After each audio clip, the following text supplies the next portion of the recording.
ठिक छ, सबैजनालाई स्वागत छ। तपाईहरुलाई नमस्ते पनि।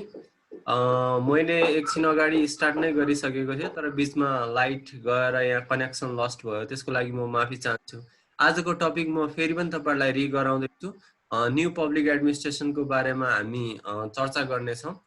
अब हामीले चर्चा गर्ने विषय त पब्लिक एडमिनिस्ट्रेसन नै हो, तर अब न्यू पब्लिक एडमिनिस्ट्रेसन भनेको के हो त्यसलाई चाहिँ अब हेर्नेछौँ। अब आफैमा तपाईले न्यू भन्ने बित्तिकै थाहा पाउन सक्नुहुन्छ। पब्लिक एडमिनिस्ट्रेसनमा नयाँ शैलीहरू, नयाँ विभिन्न किसिमका जति पनि एप्रोचेसहरू, धारणा थियो, त्यो धारणा के हो, हामी त्यो कुरालाई हेर्नेछौँ। अब पब्लिक एडमिनिस्ट्रेसनको विकास क्रममा भन्नु पर्दाखेरि यहाँ यस्तो यो एउटा एक किसिमको आउटलाइन मैले लेखेको छु, मतलब यहाँ मेन्सन गरेको छु। यो आउटलाइनमा पब्लिक एडमिनिस्ट्रेसनको इभोल्युसन, पब्लिक एडमिनिस्ट्रेसनको उत्पत्ति अथवा विकास कसरी भयो त अमेरिकाका 28औं राष्ट्रपति वुड्रो विल्सनले 1887 मा पब्लिक एडमिनिस्ट्रेसनलाई चाहिँ राजनीति अथवा पोलिटिक्सबाट छुट्यायो। त्यो पोलिटिक्सबाट पब्लिक एडमिनिस्ट्रेसनलाई छुट्याउने जो प्रक्रिया छ, त्यो प्रक्रियालाई चाहिँ त्यतिखेर चाहिँ पब्लिक एडमिनिस्ट्रेसन डाइकोटोमी भनियो। किनकि राजनीतिका जति पनि राजनीतिको मुख्य काम त्यतिखेर चाहिँ डिसिजन मेकिङ अथवा नीति निर्माण गर्ने भनियो र सार्वजनिक प्रशासन अथवा पब्लिक एडमिनिस्ट्रेसनको मेन फंक्सन भनेको त्यो राजनीतिज्ञहरूले बनाएको चाहिँ जो पोलिसीहरू छ त्यसलाई चाहिँ इम्प्लिमेन्टेसन गर्नुपर्छ।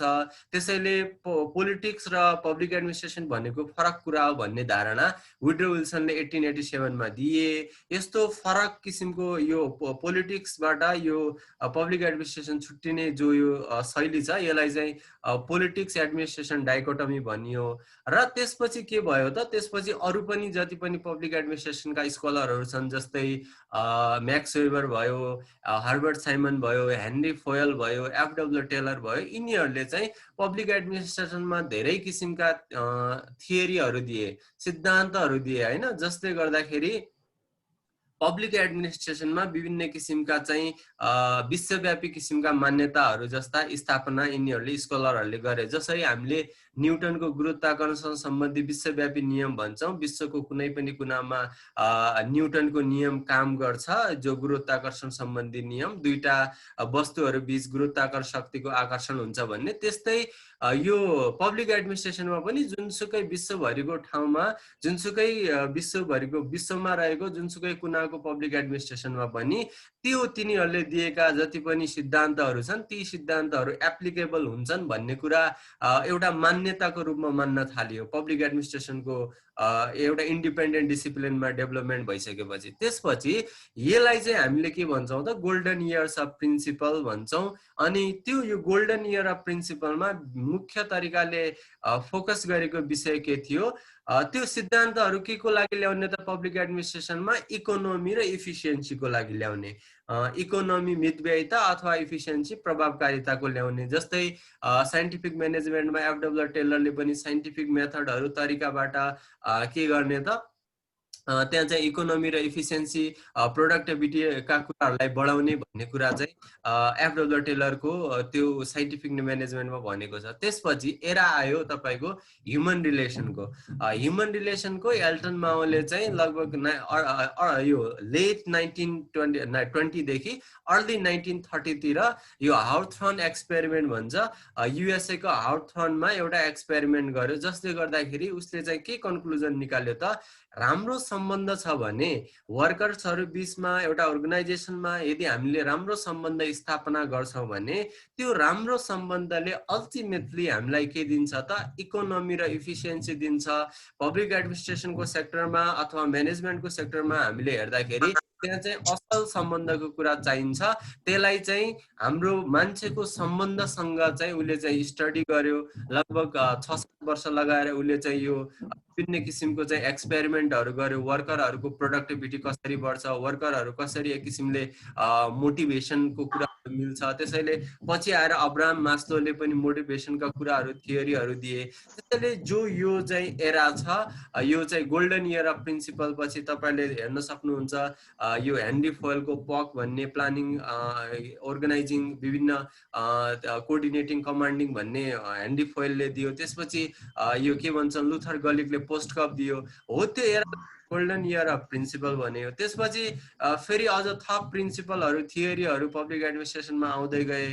जस्तै तपाईँको एल्टन माओको चाहिँ ह्युमन रिलेसन थियोरी भयो हो। यो पिरियडलाई चाहिँ ह्युमन रिलेसन थियोरीको पिरियड भयो। यसले पनि के भन्यो, ह्युमन रिलेसन थियोरीको एराले के भन्यो त, उसले एल्टन माओको जो लिडरसिपमा भएको एक्सपेरिमेन्टले असल सम्बन्धले चाहिँ इकोनोमी र इफिसियन्सीलाई चाहिँ प्रमोट गर्छ भन्यो। माथि चाहिँ पोस्ट गभका सिद्धान्तहरू जस्तै म्यानेजरियल पोस्ट गभमा तपाईँले प्लानिङ, अर्गनाइजिङ, बजेटिङ, कोअर्डिनेटिङ जति पनि निमोनिक्समा पढ्नुहुन्छ हो, त्यो कुराले इकोनोमी र इफिसियन्सी लाई हामीले हासिल गर्न सक्छौँ भन्ने काम गर्दाखेरि तल ह्युमन रिलेसनमा आएर त्यो प्रिन्सिपलहरू भन्दाखेरि पनि मान्छेको सम्बन्धले गर्दाखेरि हामीले इकोनोमी र इफिसियन्सीहरू हामीले प्राप्त गर्न सक्छौँ भन्ने कुरा एल्टन माओले भन्यो। त्यसपछिको सिनारियो अलिकति कस्तो भयो त, त्यतिखेर हाम्रो इतिहासमा दुईवटा वर्ल्ड वारहरू भए। त्यो वर्ल्ड वारले गर्दाखेरि विश्वको चाहिँ आर्थिक क्षेत्रमा, सामाजिक क्षेत्रमा, राजनीतिक क्षेत्रमा विभिन्न किसिमका उथलपुथलहरू, उतार चढावहरू भयो। जसले गर्दाखेरि scenario after post world war era के भयो त, पोस्ट वर्ल्ड वार पछि चाहिँ सेकेन्ड वर्ल्ड वार पछि तपाईँको डिकोलोनाइजेसन भयो। जसरी तपाईँको 1947 मा भारत, इन्डिया पनि स्वतन्त्र भयो, पाकिस्तान पनि स्वतन्त्र भयो। त्यसैले विश्वका धेरै देशहरू जो तपाईँको युरोपियन साम्राज्यवाद अथवा युरोपियन देशहरूले चाहिँ गुलाम बनाएका थिए, फ्रान्सहरूले, पोर्चुगिजहरूले, डचहरूले अथवा इङ्ग्लिसहरूले जो जतिलाई दास बनाएका देशहरू स्वतन्त्र हुन थाले। त्यसपछि एक किसिमको क्राइसिस पनि हुन थाल्यो, किनकि तपाईँले 1930 लाई चाहिँ ग्रेट डिप्रेसन भन्छ, इतिहासमै सबभन्दा ठुलो। अब यो कोरोना पनि त्यस्तै किसिमको डिप्रेसन छ, अर्थतन्त्र नै विश्वको ध्वस्त भएको चाहिँ फेज थियो। त्यसैले चाहिँ विभिन्न किसिमका च्यालेन्जेसहरू आए र यो च्यालेन्जेसहरूलाई डिल गर्नको लागि पब्लिक एडमिनिस्ट्रेसनमा पनि च्यालेन्ज आए। त्यो च्यालेन्जहरू इकोनोमिक सेक्टरमा मात्र आएन, पोलिटिकल सेक्टरमा मात्र आएन, पब्लिक एडमिनिस्ट्रेसनको सेक्टरमा पनि आयो। पोलिटिकल सेक्टरमा तपाईँको डिसेन्ट्रलाइजेसन को तपाईँको डेभलपमेन्ट विकास भयो।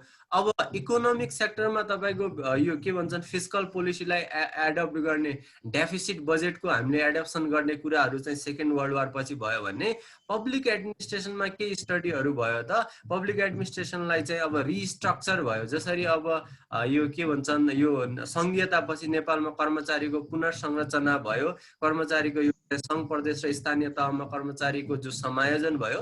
त्यसरी चाहिँ पब्लिक एडमिनिस्ट्रेसनमा पनि के भन्यो त, अब हामीले चाहिँ विश्व युद्ध पछि भएको चाहिँ क्षति पछि पब्लिक एडमिनिस्ट्रेसनलाई अगाडि बढ्नको निम्ति हामीले चाहिँ पब्लिक एडमिनिस्ट्रेसनलाई नयाँ शैलीले लग्नुपर्छ, पुरानो किसिमको पब्लिक एडमिनिस्ट्रेसनले चाहिँ अब काम गर्दैन भन्ने किसिमको विभिन्न पब्लिक एडमिनिस्ट्रेसनका स्कलरहरू बिचमा चाहिँ एक किसिमको के भयो, डिबेट भयो।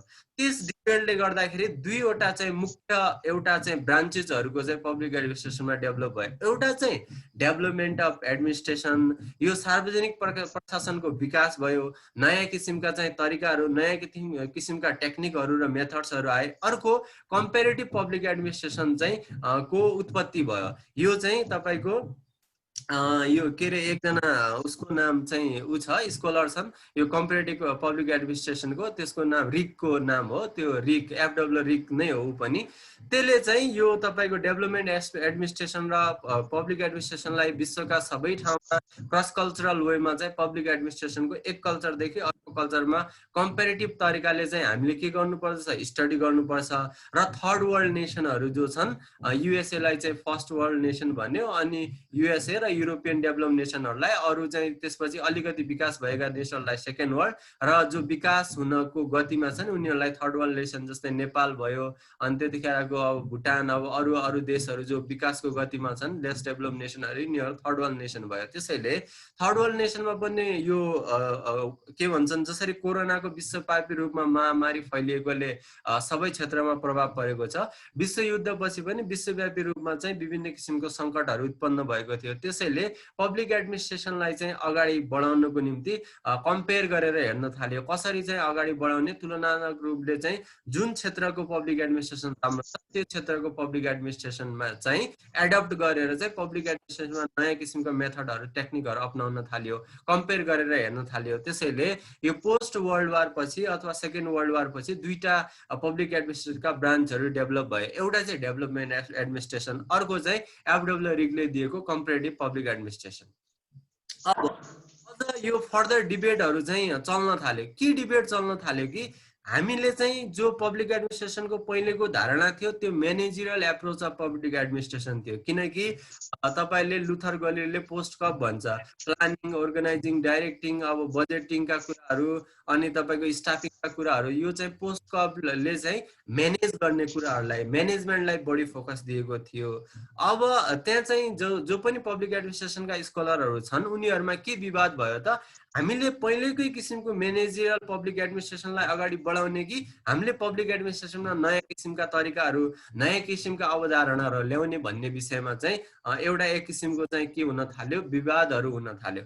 त्यसको फलस्वरूप के भयो त, अब तपाईँ देख्न सक्नुहुन्छ हेनरी फोयलले चाहिँ अब पक भन्ने प्लानिङ, अर्गनाइजिङ, कोअर्डिनेटिङ, डाइरेक्टिङ भन्ने कुराहरू चाहिँ हेनरी फोयलले दियो। त्यसैको कन्टिन्युएसन स्वरूप लुथर गोलिक र ल्यान्डलले चाहिँ पोस्ट कप दियो। त्यसमा चाहिँ बजेटिङ र स्टाफिङ जोड्यो हेनरी फोयलको कुरामा। अब यसलाई चाहिँ managerial aspect of public administration अथवा managerial approach of public administration भन्छन्। हर्बर्ट साइमन्डले चाहिँ अब एउटा अर्गनाइजेसनको कन्सेप्ट, तपाईको डिसिजन मेकिङका कुराहरू, अब बाउन्डेड रेसनालिटीका कुराहरू, एडमिनिस्ट्रेटिभ म्यानका कुराहरू र अर्गनाइजेसन कम्युनिकेसनको बारेमा भन्यो। अनि 1930s तिर the identification of public administration is termed as scientific management, F W टेलरले चाहिँ एउटा चाहिँ प्रोडक्टिभिटी बिल्डअप गर्नुपर्छ, साइन्टिफिक टुलहरू र मेथडहरूको युज गरेर इकोनोमी र इफिसियन्सीलाई गेन गर्नुपर्छ भनेर 1930s तिर साइन्टिफिक म्यानेजमेन्टको थियोरी दियो। त्यसैले चाहिँ एल्टन मायोले चाहिँ यो हाउथर्न एक्सपेरिमेन्ट भन्छ, युएसए को चाहिँ हाउथर्न भन्ने ठाउँमा चाहिँ studied so that the relation are the most influential factor in the productivity. यदि कामदारहरूको उत्पादकत्वमा चाहिँ सम्बन्ध भन्ने कुरा, मानवीय सम्बन्ध भन्ने कुरा एकदमै क्रुसियल हुन्छ, एकदमै महत्त्वपूर्ण हुन्छ भन्ने कुरा यो के भन्छन् ह्युमन रिलेसन थ्योरीमा चाहिँ तपाईको एल्टन मायोले भन्यो, जसलाई चाहिँ ह्युमन रिसोर्स म्यानेजमेन्टका फादर पनि भन्छन्। त्यसैले चाहिँ अब मैकग्रेगरले एक्स एन्ड वाई थ्योरी दियो। X theory, Y theory drills the distinction between the assumption about the human motivation which underline the two approaches to this effect. The theory X assume the people dislike the work must be coerced, controlled and directed towards the organizational goals. Why thirdly भन्ने मान्छेले चाहिँ अब के भन्छन् के रे मोटिभेसनका उत्प्रेरणाका कुराहरू गर्छ मैकग्रेगरले दिएको थ्योरी, र एक्स थ्योरीले के कुरा गर्छ त मान्छेले कामलाई मन पराउँदैन, त्यसैले चाहिँ मान्छेलाई कन्ट्रोल गर्नुपर्छ, मान्छेलाई चाहिँ अब फोर्सफुल तरिकाले चाहिँ डाइरेक्ट गर्नुपर्छ भन्ने कुराहरू चाहिँ यो मैकग्रेगरले पनि यो मोटिभेसन सम्बन्धीको कुराहरू पब्लिक एडमिनिस्ट्रेसन अथवा अर्गनाइजेसनसँग रिलेट गरेर दिए। त्यसैले चाहिँ यो जो फेजमा चाहिँ तपाईको पब्लिक एडमिनिस्ट्रेसनको डेभलपमेन्ट भइसकेपछि र न्यू पब्लिक एडमिनिस्ट्रेसन स्टार्ट हुनुभन्दा अगाडि यी थ्योरीहरू आए र यी थ्योरीहरूलाई चाहिँ हामीले दुईटा क्लासमा डिभिजन गर्न सक्छौँ। एउटा चाहिँ म्यानेजरियल एप्रोचका थ्योरीहरू, अर्को ह्युमन बिहेभियर अथवा ह्युमन रिलेसनका थ्योरीहरू, जस्तै अब एल्टन मायोको अब्राहम मास्लोको मोटिभेसनको थ्योरीहरू, अनि त्यसपछि तपाईको यो तल हेर्नुहुन्छ मैकग्रेगरको थ्योरीहरू, यिनीहरू चाहिँ ह्युमन बिहेभियरसम्म रिलेटेड थ्योरी भयो भने हेनरी फोयलको, लुथर गोलिकको, हर्बर्ट साइमन्डको अनि यी थ्योरीहरू चाहिँ पोस्ट कपका थ्योरीहरूलाई चाहिँ managerial theory of public administration भनेर हामीले चिन्न सक्छौँ। त्यसपछि के भयो त, अब मैले भनिहालेँ त्यहाँको सिनारियो पोस्ट वर्ल्ड वार पछि विभिन्न किसिमको रिस्ट्रक्चरमा चेन्ज भयो र त्यो चेन्जले गर्दाखेरि 1960s मा युएसए मा पनि एक किसिमको टर्मोइल अथवा अशान्तिको अवस्था थियो।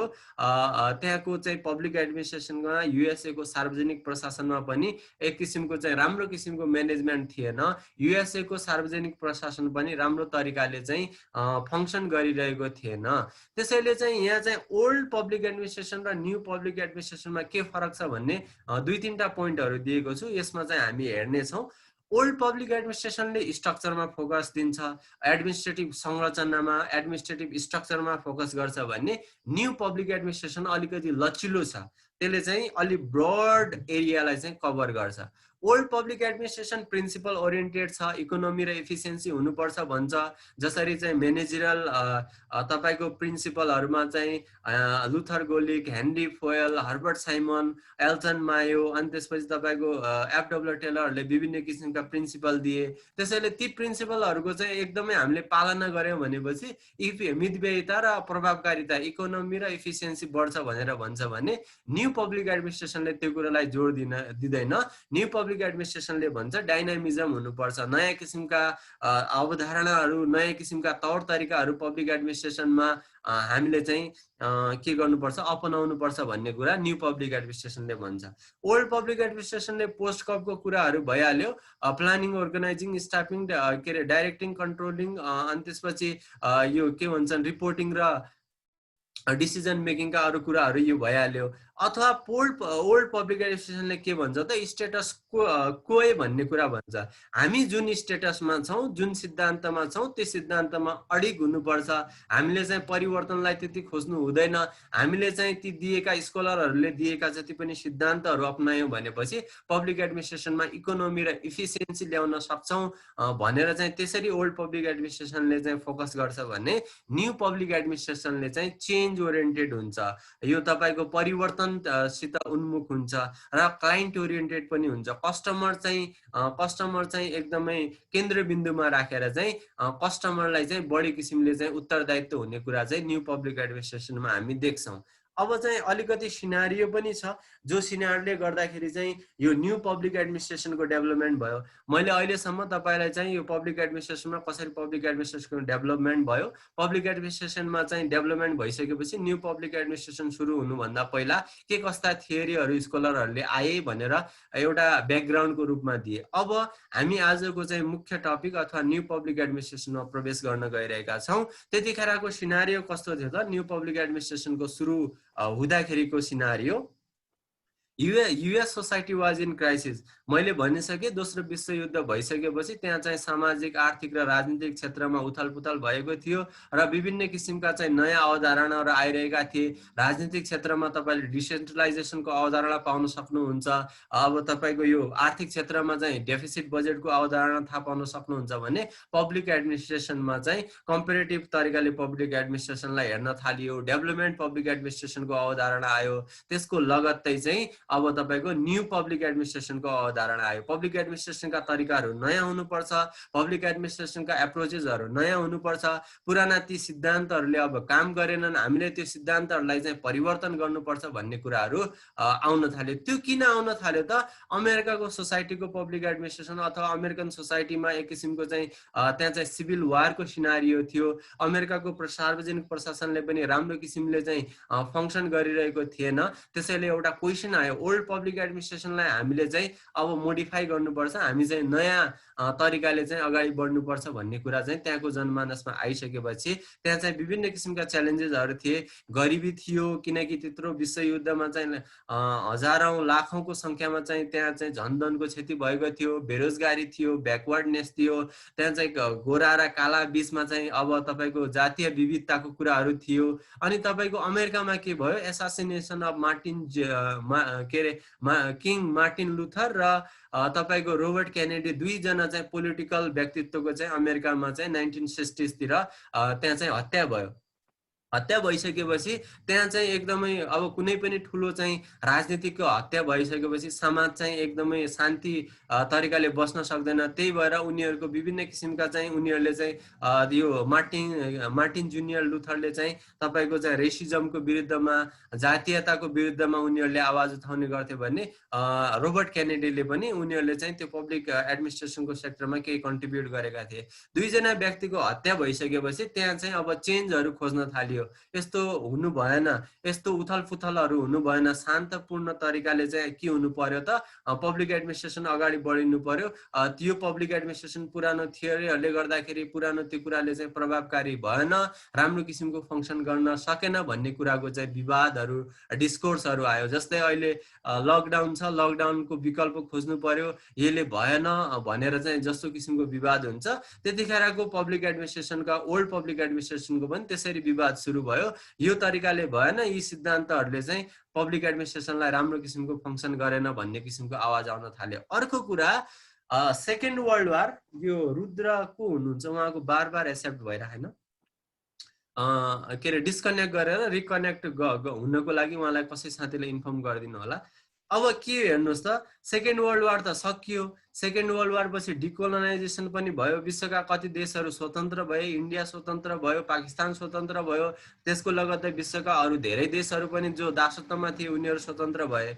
तर अर्कोतर्फ के थियो भनेपछि अमेरिकाको पब्लिक एडमिनिस्ट्रेसन राम्रो फङ्सन गरिरहेको थिएन। त्यही बेला अमेरिकाले चाहिँ भियतनाम वारमा चाहिँ हात हालेको थियो। अमेरिकाको चाहिँ भियतनाममा चाहिँ हस्तक्षेप थियो, त्यहाँ वारको सिनारियो थियो र भियतनामको जो वार छ त्यो वारमा चाहिँ अमेरिकाले चाहिँ पैसा खर्च गरिरहेको थियो।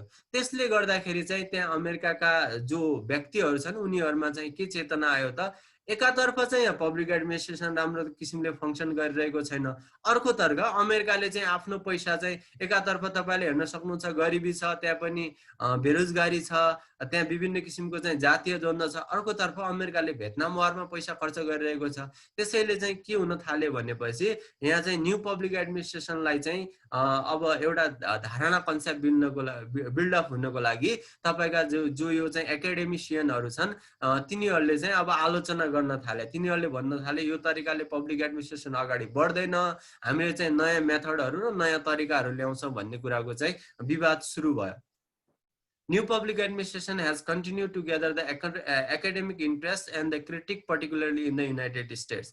खासमा न्यू पब्लिक एडमिनिस्ट्रेसन विश्वको अरू सन्दर्भहरू भन्दाखेरि पनि युएसएबाट सुरु भयो। खासमा यो चाहिँ त्यहाँको चाहिँ तपाईको यो के भन्छन् यो शैक्षिक किसिमको चाहिँ स्वार्थ पूरा गर्नको लागि र अमेरिकाको पब्लिक एडमिनिस्ट्रेसनको विरुद्धमा भएका जति पनि आलोचनालाई चाहिँ एड्रेस गर्नको लागि न्यू पब्लिक एडमिनिस्ट्रेसनको के भयो उत्पत्ति भएको हामीले चाहिँ पाउँछौँ। अब विभिन्न किसिमका आलोचनाहरू भए अमेरिकाको पब्लिक एडमिनिस्ट्रेसनको। त्यसले के आलोचना गर्यो त, let's focus on the social issues.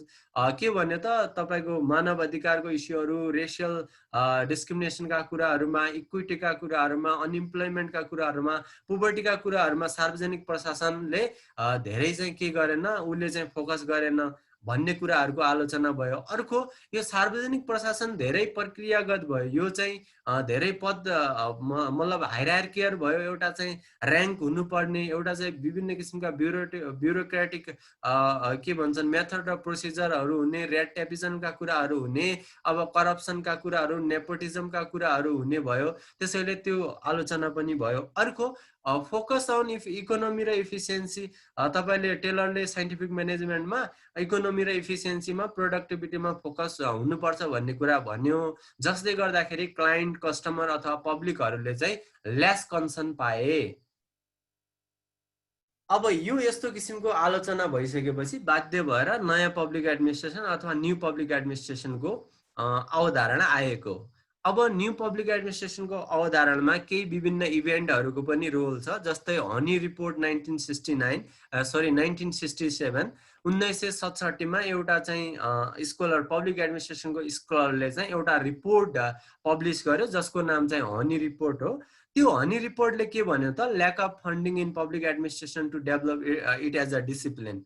Honey रिपोर्टले के भन्यो त, पब्लिक एडमिनिस्ट्रेसन सार्वजनिक प्रशासनलाई विकास गर्नको लागि, एउटा चाहिँ डिसिप्लिनको रूपमा अगाडि बढाउनको लागि, एउटा इन्डिपेन्डेन्ट सब्जेक्टको रूपमा मान्यता दिनको लागि त्यहाँ चाहिँ पैसा खर्च गरिएको छैन, ल्याक अफ फन्डिङ छ भन्ने कुरा भन्यो। अर्को कुरा, ल्याक अफ इन्स्टिट्युसन्स। इभन युनिभर्सिटीमा पनि पब्लिक एडमिनिस्ट्रेसनको विषयमा पढाइ हुन्थेन। त्यसैले चाहिँ उसले चाहिँ यो कुरालाई पनि औल्यायो कि एउटा चाहिँ फन्डिङ हुँदैन पब्लिक एडमिनिस्ट्रेसनमा, पब्लिक एडमिनिस्ट्रेसनको विकास कसरी हुँदैन किनकि त्यहाँ पैसा खर्च गरेन। अर्को कुरा, युनिभर्सिटी लेभलमा त्यसको स्टडी हुँदैन, त्यसको रिसर्च हुँदैन भने पनि अगाडि बढ्न सक्दैन, त्यो कुरालाई औल्यायो। अर्को कुरा, no dialogue and the proper communication between academician, scholar versus practitioner, that is civil servant. उसले चाहिँ के भन्यो कि जो पनि पब्लिक एडमिनिस्ट्रेसनका स्कलरहरू हुन्छन्, जो पनि रिसर्चरहरू हुन्छन्, जो पनि एकाडेमिसियनहरू हुन्छन्, प्राज्ञिक व्यक्तिहरू हुन्छन्, त्यो प्राज्ञिक व्यक्तिहरू र प्र्याक्टिसनर अथवा चाहिँ कर्मचारी तन्त्र बीचमा कुनै कम्युनिकेसन छैन, कुनै पनि किसिमको चाहिँ उनीहरूको बीचमा डायलग छैन। अनि पब्लिक एडमिनिस्ट्रेसन कसरी बढ्छ त? किनकि पब्लिक एडमिनिस्ट्रेसनलाई रन गर्ने भनेको त कर्मचारी तन्त्रले हो, त्यसको बारेमा अध्ययन अनुसन्धान गर्ने भनेको प्राज्ञिक व्यक्तिले हो। त्यसैले उनीहरूको बीचमा नै कम्युनिकेसन छैन, डायलगहरू छैन, अन्तर सम्बन्ध छैन भन्ने कुरा चाहिँ हनी रिपोर्टले चाहिँ औल्यायो। अर्को कुरा, doubtful status of public administration as a discipline. अब यस्तै तरिका हो, यस्तै तरिकाले फन्डिङ छैन, एउटा इन्स्टिट्युसनल बिल्डअप छैन, त्यहाँ चाहिँ जो चाहिँ रिसर्चरहरू र तपाईँको प्र्याक्टिसनरहरू ब्युरोक्रेट्सहरू बीचमा चाहिँ कोअर्डिनेसन कम्युनिकेसन छैन भनेपछि पब्लिक एडमिनिस्ट्रेसन भोलिको दिनमा एउटा चाहिँ इन्डिपेन्डेन्ट डिसिप्लिनको रूपमा रहन्छ कि रहँदैन भन्ने किसिमको एउटा चाहिँ डाउटफुल अवधारणा चाहिँ यो हनी रिपोर्ट 1967 ले भन्यो। त्यसपछि उसले के सजेसन दियो त? Willing and interested person in public administration should be given funding, scholarship for study and official training through the institution for dealing the public issues. उसले के भन्यो त? अब यसलाई चाहिँ पब्लिक एडमिनिस्ट्रेसनलाई एउटा अगाडि बढाउने हो भनेपछि जो चाहिँ इच्छुक व्यक्तिहरू छन् उनीहरूलाई चाहिँ फन्डिङ दिनु पर्यो, स्कलरशिप दिनु पर्यो, उनीहरूलाई चाहिँ रिसर्च गर्नको लागि पब्लिक एडमिनिस्ट्रेसनमा, र जो चाहिँ कर्मचारी तन्त्र छ उनीहरूलाई चाहिँ अफिसियल किसिमको ट्रेनिङ दिनु पर्यो ताकि उनीहरूले चाहिँ समाजमा भएका विभिन्न किसिमका चुनौतीहरूलाई डिल गर्न सकौँ। एडमिनिस्ट्रेटरले राम्रो तरिकाले चाहिँ उनीहरूले चाहिँ ट्रेन्ड हुनुपर्छ, उसले चाहिँ कम्पिटेन्ट हुनुपर्छ र उसले चाहिँ सोसल इस्युहरूलाई एड्रेस गर्न सकोस् भनेर चाहिँ यस्तो किसिमको चाहिँ हनी रिपोर्टले चाहिँ सजेसन दियो। अर्को इभेन्ट के छ तपाईको फिलाडेल्फिया कन्फरेन्स, जो पनि 1967 मा नै भयो। फिलाडेल्फिया कन्फरेन्सले चाहिँ के कुरालाई चाहिँ पोइन्ट आउट गर्यो त? एउटा त public administration should be social problem oriented. त्यहाँ चाहिँ जति पनि समाजमा भएका इस्युहरू, रेसियल डिस्क्रिमिनेसनका कुराहरू, तपाईको अनि अनइम्प्लोइमेन्टका कुराहरू, पुबर्टीका कुराहरू र अरू के भन्छन् राइट्सका कुराहरू, इक्वेलिटीका कुराहरूलाई चाहिँ फोकस गर्नुपर्छ र पब्लिक एडमिनिस्ट्रेसनले चाहिँ सामाजिक जति पनि समस्याहरूलाई चाहिँ एड्रेस गर्नुपर्छ भन्ने कुरालाई चाहिँ के गर्यो त? यो फिलाडेल्फिया कन्फरेन्सले एउटा यो कुरालाई पोइन्ट आउट गर्यो। अर्को, यसले चाहिँ पोलिटिक्स एडमिनिस्ट्रेसन डाइकोटमी, यो राजनीतिबाट सार्वजनिक प्रशासन एकदमै फरक छ भन्ने कुरालाई चाहिँ नकार्यो।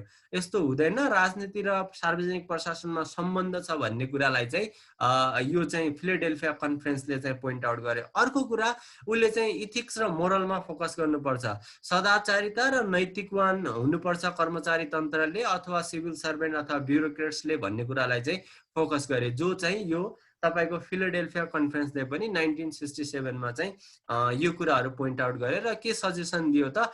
Training of to the public administration for solving the social issues. समाजमा विभिन्न किसिमका इस्युजहरू छन् जो मैले माथि भने, ती इस्युजहरूलाई डिल गर्नको लागि र समाजमा चाहिँ एक किसिमको चाहिँ अर्डर, वेल म्यानेज सोसाइटी हुनको लागि पब्लिक एडमिनिस्ट्रेसनहरूलाई ट्रेनिङ दिनुपर्छ, उनीहरूलाई सिकाउनुपर्छ भन्ने कुराहरूलाई चाहिँ सजेसनको रूपमा फिलाडेल्फिया कन्फरेन्स 1967 ले दियो। अर्को चाहिँ अब एउटा चाहिँ यो न्यू पब्लिक एडमिनिस्ट्रेसनमा अर्को इभेन्ट छ जो चाहिँ माइलस्टोन अथवा ल्यान्डमार्क नै हो, जसलाई चाहिँ फर्स्ट मिनोब्रुक कन्फरेन्स भन्छौँ। यो मिनोब्रुक कन्फरेन्स 2-3 पटक भइसकेको हो र पहिलो मिनोब्रुक कन्फरेन्सले न्यू पब्लिक एडमिनिस्ट्रेसनको चाहिँ फिल्डमा चाहिँ एउटा ल्यान्डमार्क अथवा एउटा चाहिँ ठुलो कन्ट्रिब्युसन गर्यो, जसले गर्दाखेरि त्यो मिनोब्रुक कन्फरेन्स भनेको युएसए को एउटा ठाउँ हो। त्यो ठाउँमा भएको हुनाले चाहिँ मिनोब्रुक कन्फरेन्स भयो, जस्तै काठमाडौँ कन्फरेन्स, पोखरा कन्फरेन्स भने जस्तै हो। यो कन्फरेन्स चाहिँ 1968 मा भयो र दिस कन्फरेन्सले के कन्सेप्ट दियो त? कन्सेप्ट्स एन्ड एज्युम्सन हरू दियो। त्यो यो कन्सेप्ट र एज्युम्सनहरूलाई चाहिँ नै न्यू पब्लिक एडमिनिस्ट्रेसनको कन्सेप्ट र एज्युम्सन भनेर भनियो। त्यहाँ चाहिँ 34 young scholars gather together at the Minnowbrook under the leadership of Dwight Waldo. एउटा ड्वाइट वाल्डो भन्ने पब्लिक एडमिनिस्ट्रेसनको स्कलरको प्रतिनिधित्वमा, उसको चाहिँ लिडरसिपमा 34 वटा चाहिँ यङ स्कलरहरूले चाहिँ ग्यादर भए र केही कुरामा एग्रिमेन्ट गरे। तिनीहरूले एग्रिमेन्ट गरेका कुराहरू के छन् त? 1, 2, 3 भनेर पोइन्ट आउटमा सर्ट आउट गरेको छु। 1 नम्बरमा, public administrator and public agencies are not and cannot be either neutral or objective. First कुरा त के भन्ने कि सार्वजनिक प्रशासकहरू र सार्वजनिक किसिमका चाहिँ जति पनि एजेन्सीहरू तिनीहरू चाहिँ 100% न्युट्रल पनि रहन सक्दैनन् अथवा पोलिटिक्स भन्दा एकदमै सेपरेट पनि रहन सक्दैनन् र तिनीहरू एकदमै अब्जेक्टिभ एकदमै साइन्टिफिक अथवा एकदमै रेसनल किसिमका एकदमै साइन्स जस्तो प्योर साइन्स जस्तो पनि रहन सक्दैनन् एकदमै कङ्क्रिट किसिमका प्रिन्सिपलहरू पनि रहन सक्दैनन् भन्ने कुरालाई उनीहरूले एग्रिमेन्ट त्यो कुरामा एग्रिमेन्ट गर्यो। अर्को कुरा टेक्नोलोजी इज डिह्युमनाइजिङ। टेक्नोलोजीले जतिखेर पनि त्यो ओल्ड पब्लिक एडमिनिस्ट्रेसनका सिद्धान्तहरू ती टेक्निकहरूले ती टुल्सहरूले ती प्रिन्सिपलहरूले चाहिँ यहाँ चाहिँ मान्छेको भूमिकालाई कम गरिरहेको छ। त्यहाँ चाहिँ उनीहरूले चाहिँ प्रोडक्टिभिटीलाई मात्र बढी फोकस गर्ने इफिसियन्सी इफेक्टिभनेसको कुराहरूलाई बढी फोकस गर्ने भन्ने मान्छेको भ्यालु डिभ्यालुएड भएको छ, मान्छेको भ्यालु मूल्य कम भएको छ। यसैले चाहिँ हामीले चाहिँ मान्छेलाई पनि फोकस गर्नुपर्छ, कस्टमरहरूलाई अथवा क्लाइन्टहरूलाई पनि फोकस गर्नुपर्छ भन्ने कुरा आयो। अर्को थर्ड एग्रिमेन्ट के भयो त यो Minnowbrook कन्फरेन्समा bureaucratic hierarchy is often ineffective and as an organizational strategy. ब्युरोक्रेसीमा जो हायरार्की छ म्याक्स वेबरले पनि हायरार्कीको कुरा गरेको छ। त्यो हायरार्की कतिपय केसेसहरुमा, सबै केसमा हैन तर कतिपय केसमा चाहिँ प्रभावकारी देखिएको छैन। त्यसैले हामीले चाहिँ यो अर्गनाइजेसनको स्ट्र्याटेजीमा चाहिँ हामीले रिस्ट्रक्चर गर्नुपर्छ भन्ने कुरामा एग्रीमेन्ट भयो। अर्को bureaucracies tend towards the goal displacement and survival. यहाँसम्म कि ब्युरोक्रेसी जो छ ब्युरोक्रेसीलाई त्यतिखेर चाहिँ प्रक्रियागत रेड टेपिजमसँग रिलेट भएर चाहिँ लाल वित्तीय शाहीसँग चाहिँ रिलेट भएर चाहिँ हेरिन्थ्यो। त्यस्ता किसिमका चाहिँ ढिलो सुस्ती गर्ने, प्रक्रियागत हुने, आनाकानी गर्ने ब्युरोक्रेसीको जो स्वभाव छ त्यस्तो स्वभावले चाहिँ कर्मचारी पब्लिक एडमिनिस्ट्रेसनमा त्यहाँ लक्ष्यहरूलाई चाहिँ विस्थापित गर्छ र पब्लिक एडमिनिस्ट्रेसनको सर्भाइभललाई नै क्वेसन रेज गर्छ भन्ने कुरामा चाहिँ उनीहरूले एज्युम गरे। अर्को एज्युम्सन के छ त cooperation, consensus and democratic administration are more likely than the simple exercise of public administration authority to result in the organizational effectiveness. अब पहिला चाहिँ पोस्ट कपका सिद्धान्तहरू, इकोनोमी र इफिसियन्सीका कुराहरू, साइन्टिफिक म्यानेजमेन्टका कुराहरू, ह्युमन रिलेसनका कुराहरूलाई फोकस गरिन्थ्यो भनेपछि अब न्यू पब्लिक एडमिनिस्ट्रेसनमा के कुरालाई एज्युम्सनको रूपमा, के कुरालाई उनीहरूले चाहिँ एक्सेप्ट गरे त कोअपरेसनको कुराहरू, कन्सेन्ससको कुराहरू, डेमोक्रेटिक एडमिनिस्ट्रेसनका कुराहरू चाहिँ के छन्, हामीले चाहिँ एडमिनिस्ट्रेटिभ एक्सरसाइज यो कुरामा गर्यौं भनेपछि तब संस्थागत क्षमताहरू अलि प्रभावकारी हुन्छ भन्ने कुरालाई उनीहरूले जोड दिए। त्यसैले उनीहरूले फोकस गरेको कुरा यहाँ चाहिँ कोअपरेसन, कन्सेन्सस र डेमोक्रेटिक एडमिनिस्ट्रेसन हो। अर्को कुरा छैटौं किसिमको एग्रीमेन्ट के दिए त modern concept of public administration must be built on the post behavioral and post positivist logic. अब मैले भनेको थिए पब्लिक एडमिनिस्ट्रेसनको उत्पत्ति भएपछि र न्यू पब्लिक एडमिनिस्ट्रेसन सुरु हुनुभन्दा अगाडि त्यहाँ चाहिँ पोजिटिभिस्ट किसिमका धारणाहरू दिए, जस्तै पोस्ट कपका चाहिँ कुराहरू अनि साइन्टिफिक म्यानेजमेन्टका कुराहरूलाई चाहिँ हामीले पोजिटिभिस्टिक भन्छौँ। तिनीहरू चाहिँ साइन्टिफिक मेथडहरू जस्तै साइन्टिस्टको जस्तो चाहिँ थियोरी दिने काम भयो, त्यसलाई चाहिँ पोस्ट पोजिटिभिस्ट लजिक भनिन्छ। अर्को चाहिँ बिहेभियरल भनेको ह्युमन रिलेसनका कुराहरू, एल्टन मायाका कुराहरू, अब्राहम मास्लोका कुराहरू र मैकग्रेगरका कुराहरू, जति पनि मोटिभेसनमा आएका मान्छेको रिलेसनसँग, मान्छेको बिहेभियरसँग रिलेटेड थियोरीहरू थिए, त्यसलाई चाहिँ बिहेभियरल थियोरी भनियो। त्यसैले पोस्ट बिहेभियरल र पोस्ट पोजिटिभिस्ट लजिक चाहिँ अब उनीहरूलाई चाहिँ त्यो छोडेर अर्को किसिमको चाहिँ धारणा अपनाउनु पर्छ भन्ने, जो चाहिँ के हुनुपर्छ त मोर डेमोक्रेटिक, बढी प्रजातान्त्रिक हुनुपर्छ, मोर एक्सेप्टेबल, जो बढी कुरा स्वीकार्य छ। अर्को कुरा more responsive to the changing social, economic and political circumstances. त्यहाँ चाहिँ अब विश्वयुद्धपछि सामाजिक परिवेशको बदलाव भएको थियो, राजनीतिक परिवेशको पनि बदलाव भएको थियो र आर्थिक परिवेशमा पनि बदलाव भएको थियो। त्यसैले अब पहिलेको किसिमको बिहेभियरमा, पहिलेको किसिमका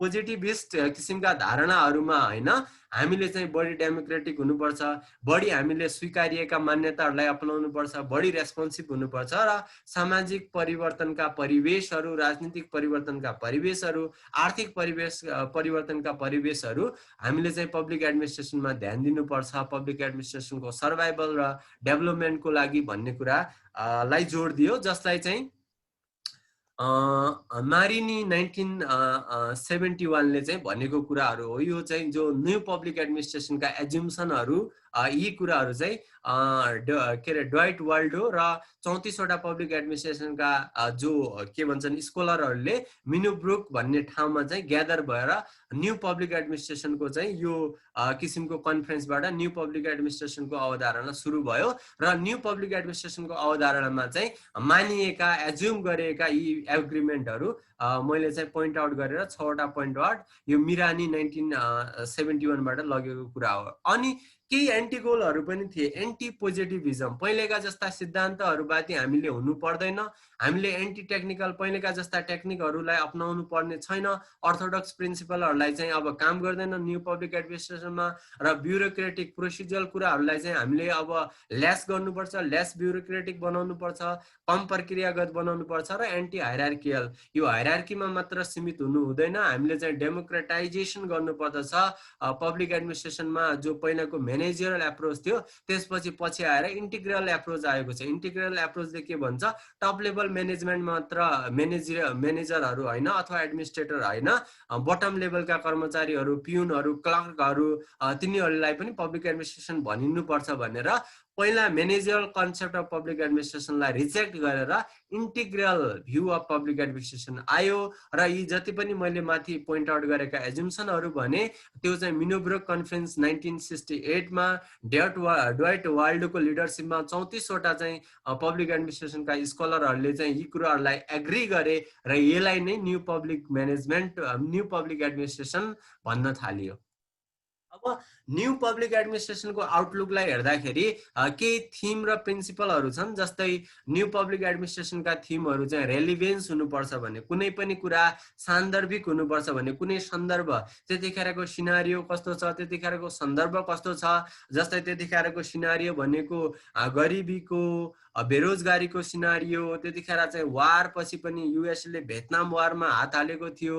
त्यसैले ती कुराहरू हामीले चाहिँ कुन कुरा गर्दाखेरि कति सान्दर्भिक छ भन्ने कुरालाई चाहिँ हेर्न थाल्यो। अर्को कुरा भ्याल्युहरूलाई हेर्न थाल्यो, मूल्य, कुन कुरा कति मूल्यवान छ। हामीले चाहिँ सामाजिक उत्तरदायित्वलाई चाहिँ मूल्यवान ठान्ने कि सिद्धान्तहरूलाई मूल्यवान ठान्ने त भन्ने कुराले भ्याल्युका कुराहरू, सामाजिक मूल्य मान्यताका कुराहरू हेरिन थाले। अर्को कुरा सोसल इक्विटीका कुराहरू, सोसाइटीमा विभिन्न किसिमका रेसियल डिस्क्रिमिनेसन, जेन्डर डिस्क्रिमिनेसनका कुराहरू थिए। त्यसैले तपाईको यो फेमिनिजम थियोरीहरू पनि आएको छ, महिलाहरूको पनि विभिन्न किसिमको चाहिँ रोल हुनुपर्छ भनेर फेमिनिजम थियोरीले महिलाको पक्षमा एडभोकेट गरेको छ। त्यसैले सोसल इक्विटीका कुराहरू, पोभर्टीका कुराहरूलाई चाहिँ एड्रेस गर्नुपर्ने कुरा यो चाहिँ न्यू पब्लिक एडमिनिस्ट्रेसनले एउटा थिम अथवा चाहिँ एउटा आफ्नो एउटा फिल्डको रूपमा लियो।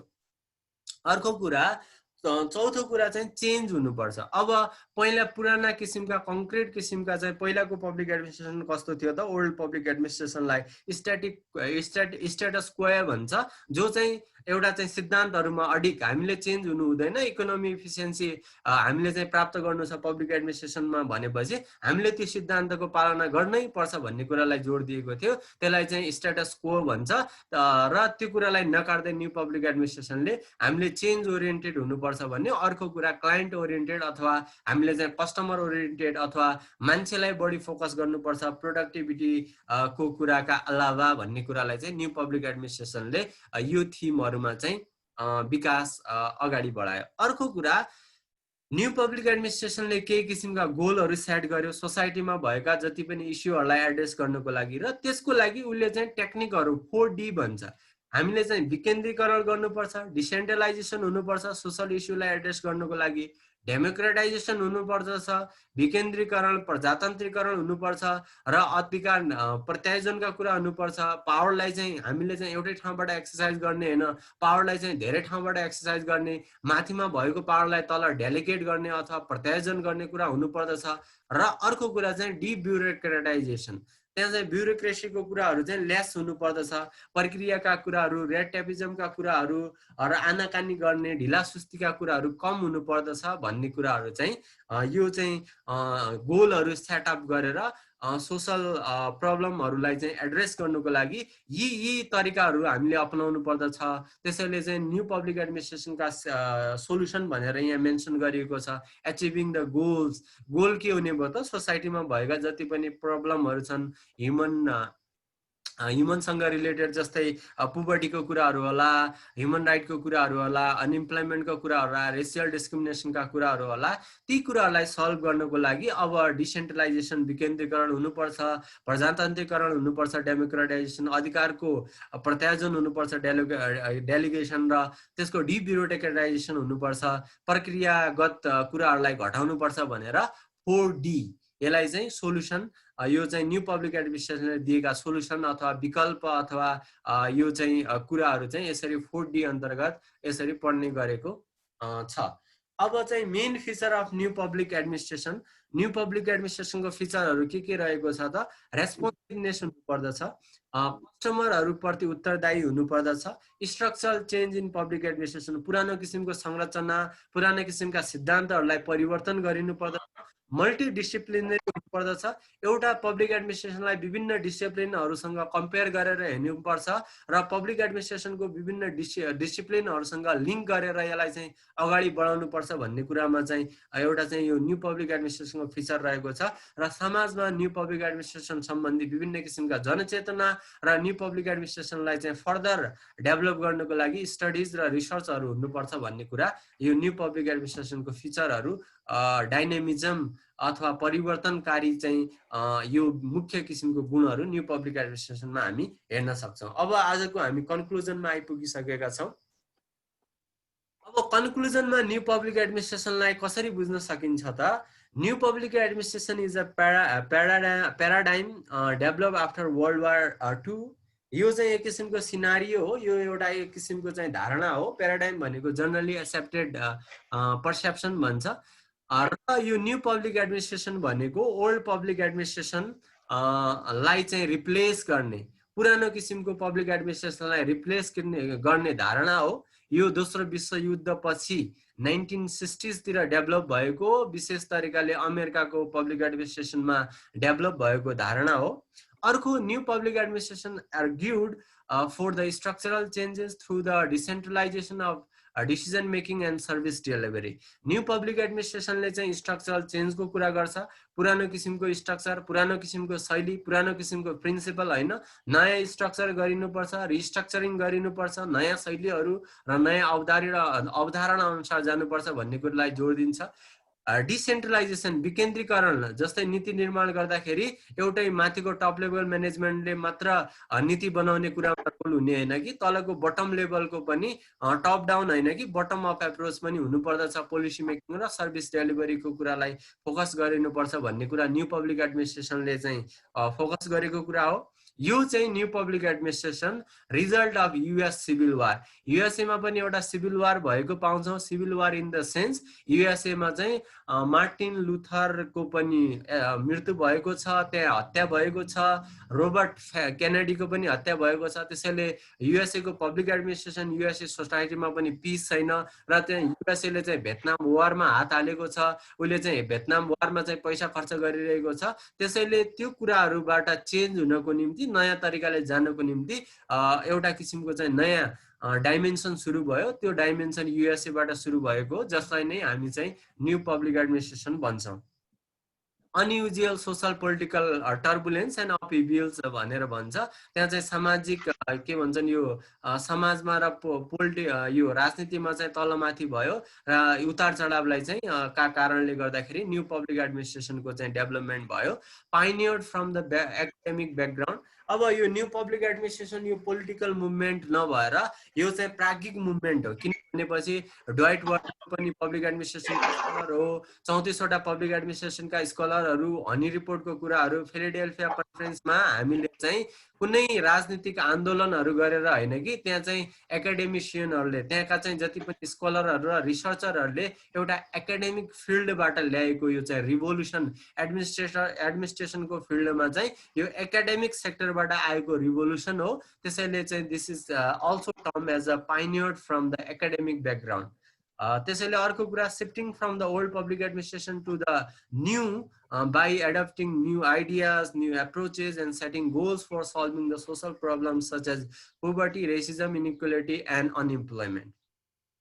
यो चाहिँ पहिलेको किसिमको पब्लिक एडमिनिस्ट्रेसनका सिद्धान्तहरू, पहिलेका किसिमका पब्लिक एडमिनिस्ट्रेसनका जति पनि प्रक्रियाहरू भन्दा अलग त्यसलाई चाहिँ रिप्लेस गर्दै नयाँ किसिमका चाहिँ तरिका, नयाँ किसिमका चाहिँ स्ट्रेटेजीहरू अपनाउँदै, नयाँ किसिमका अवधारणाहरू अपनाउँदै, विभिन्न किसिमका लक्ष्यहरू निर्धारण गर्दै सामाजिक समस्याहरूलाई चाहिँ समाधान गर्न, जस्तै सामाजिक समस्या भन्नाले गरिबीका कुराहरू, रेसियल डिस्क्रिमिनेसनका कुराहरू, असमानताका कुराहरू, बेरोजगारीका कुराहरूलाई एड्रेस गर्ने किसिमले यो न्यू पब्लिक एडमिनिस्ट्रेसनलाई चाहिँ के डेभलप भएको पाइन्छ। ओल्ड पब्लिक एडमिनिस्ट्रेसनले यी सोशल इस्युजहरू र सोशल प्रब्लमलाई राम्रो किसिमले चाहिँ एड्रेस गर्न सकेन, त्यसैले न्यू पब्लिक एडमिनिस्ट्रेसनको चाहिँ त्यहाँ चाहिँ जरुरी हामीले देखिएको पाउँछौँ। Focusing on the development of third world nation. अब दोस्रो विश्वयुद्ध पछि यो विकासोन्मुख नेपाल जस्ता देशहरूमा, थर्ड वर्ल्ड नेसनहरूमा आर्थिक रूपमा चाहिँ विभिन्न किसिमको नकारात्मक असर परेको थियो। त्यसैले उनीहरूको जति पनि समस्याहरूलाई चाहिँ इस्यु गर्नको लागि, सार्वजनिक प्रशासनमा र विकासलाई चाहिँ अग्रसर गर्नको लागि न्यू पब्लिक एडमिनिस्ट्रेसनको विकास भएको पाइन्छन् र न्यू पब्लिक एडमिनिस्ट्रेसनले ignore the modernism and moving to the postmodernism. अब हामीले केही पहिला चाहिँ मोडर्निजम र पोस्ट मोडर्निजमको कुराहरू पनि चर्चा गरेका थियौँ। मोडर्निजम भन्नाले चाहिँ साइन्टिफिक मेथडहरू, साइन्टिफिक तरिका, पोजिटिभिस्टिक एप्रोच हुनुपर्छ पब्लिक एडमिनिस्ट्रेसनमा भनेपछि पोस्ट मोडर्निजम अथवा न्यू पब्लिक एडमिनिस्ट्रेसनले के कुरालाई ध्यान दिन्छ त, कोही कुरा चाहिँ के तरिका कतिको रिलेभेन्ट छ, कति सोसल नर्म्स र भ्याल्युजमा चाहिँ हामीले चाहिँ सोसल त्यहाँको कन्टेक्स्ट र सिनारियोलाई हेर्नुपर्छ भन्ने कुरा चाहिँ यो चाहिँ न्यू पब्लिक एडमिनिस्ट्रेसन र पोस्ट मोडर्निजमले चाहिँ फोकस गरेको छ। त्यसैले चाहिँ हामीले चाहिँ मिनोब्रुक कन्फरेन्समा चाहिँ 6वटा भएका जो एजुम्सन छन्, ड्वाइट वाल्डो र 34वटा अरू स्कलरहरू, उनीहरूले एजुम गरेका कुराहरूलाई चाहिँ न्यू पब्लिक एडमिनिस्ट्रेसन अथवा पोस्ट मोडर्न एप्रोचको रूपमा लिन सक्छौँ भन्दै आजको न्यू पब्लिक एडमिनिस्ट्रेसनमा म यति नै भन्न चाहे। तपाईहरुले के कति बुझ्नुभयो, केही बुझ्नु भएको छैन भनेपछि यो न्यू पब्लिक एडमिनिस्ट्रेसनमा आफ्नो क्वेशनहरु भने तपाईहरुले आफ्नो क्वेशन पनि राख्न। अब पोजिटिभिजम भनेको कस्तो भन्छ भनेपछि साइन्टिफिक एक्सपेरिमेन्टमा बेसिस हुनुपर्छ, साइन्टिफिक प्रोसिजरहरुमा बेसिस हुनुपर्छ भन्ने कुरालाई जोड दिन्छ। जस्तै तपाईले अब त्यहाँ जस्तै एफडब्ल्यू टेलरले चाहिँ साइन्टिफिक म्यानेजमेन्टको थ्योरीहरु दिए, त्यसैले उनीहरुले चाहिँ ल्याबमा गरेर रिसर्च इम्प्लोइमेन्टहरुलाई चाहिँ के गर्न थाले, उनीहरुमा रिसर्च गर्न थाले। इम्प्लोइमेन्टहरुले, कामदारहरुले कसरी चाहिँ प्रोडक्टिभिटीलाई बिल्ड अप गर्न सक्छन्, कुन फ्याक्टरहरु चाहिँ रेस्पोन्सिबिलिटी हुन्छ यो प्रोडक्सनमा चाहिँ उत्पादकतामा भनेर चाहिँ उनीहरुले चाहिँ रिसर्चहरु गर्न थाले। जस्तै एल्टन मायोले पनि एउटा हार्थोन एक्सपेरिमेन्ट भन्ने एउटा सेलमा, एउटा इन्स्टिट्युसनमा, एउटा अर्गनाइजेसनमा रिसर्च गर्यो। त्यसैले चाहिँ यो पोजिटिभिजम भनेको चाहिँ साइन्टिफिक मेथडहरु, साइन्टिफिक प्रोसिजरहरु एक्सपेरिमेन्ट गरेर साइन्टिफिक थ्योरीको रूपमा चाहिँ जसरी चाहिँ पब्लिक एडमिनिस्ट्रेसनलाई हेरियो, पछि आएर त्यो कुरालाई चाहिँ पोजिटिभिस्टिक एप्रोच भन्छ, त्यसलाई त्यो कुरालाई रिजेक्ट गरियो। साइन्सलाई चाहिँ यहाँ कहाँ पब्लिक एडमिनिस्ट्रेसनमा सोशल साइन्समा ल्याउन मिल्छ? प्योर साइन्सले त एक्सपेरिमेन्ट बेसिस हुन्छ भनेपछि साइन्सले गरेका एक्सपेरिमेन्टहरु यो सोशल साइन्समा एप्लिकेबल हुँदैनन्, किनभने सोशल साइन्स चाहिँ कन्टेक्चुअल हुन्छ। एउटा ठाउँमा भएको चाहिँ परिवेश अर्को ठाउँमा नहुन सक्छ। त्यसैले चाहिँ विभिन्न किसिमका नर्म्स र भ्यालुमा चाहिँ के भएको हुन्छ, सोशल साइन्स चाहिँ बेसिस भएको हुन्छ। त्यसैले साइन्सका जस्ता कन्क्रिट किसिमका चाहिँ युनिभर्सल थ्योरीहरुले काम गर्दैन, युनिभर्सल प्रिन्सिपलहरु चाहिँ पब्लिक एडमिनिस्ट्रेसनमा हुन सक्दैन भन्ने कुराहरुलाई चाहिँ भन्यो। यसलाई चाहिँ पोस्ट पोजिटिभिस्ट एप्रोच भनिन्छ। त्यसैले पोस्ट पोजिटिभिस्ट एप्रोच भन्ने न्यू पब्लिक एडमिनिस्ट्रेसनको एउटा चाहिँ कन्सेप्ट हो। अर्को पोस्ट बिहेभियरल भनेको बिहेभियर प्रोडक्सन गर्नको लागि मान्छेको बिहेभियरमा पनि चेन्ज भयो, मोटिभेसनका कुराहरू पनि भयो। त्यसैले चाहिँ यहाँ मान्छेको चाहिँ जो मोटिभेसनमा गएर प्रोडक्टिभिटी अथवा एफिसिएन्सी र इफेक्टिभनेसलाई चाहिँ बढाउने कुरा भन्दाखेरि पनि हामीले चाहिँ त्यहाँ एक्टिभिटिजहरुलाई चाहिँ कस्टमर ओरिएन्टेड एक्टिभिटी हुनुपर्छ। हामीले चाहिँ रेस्पोन्सिभ हुनुपर्छ, सोशल इक्विटीका कुराहरू, हामीले सोशल प्रब्लमहरुलाई एड्रेस गर्नुपर्छ भन्ने धारणालाई चाहिँ पोस्ट बिहेभियरल एप्रोच भन्छन्। त्यसैले पोस्ट बिहेभियरल र पोस्ट पोजिटिभ एप्रोच भनेको न्यू पब्लिक एडमिनिस्ट्रेसनले एडप्ट गरेको एप्रोचेसहरु। अरु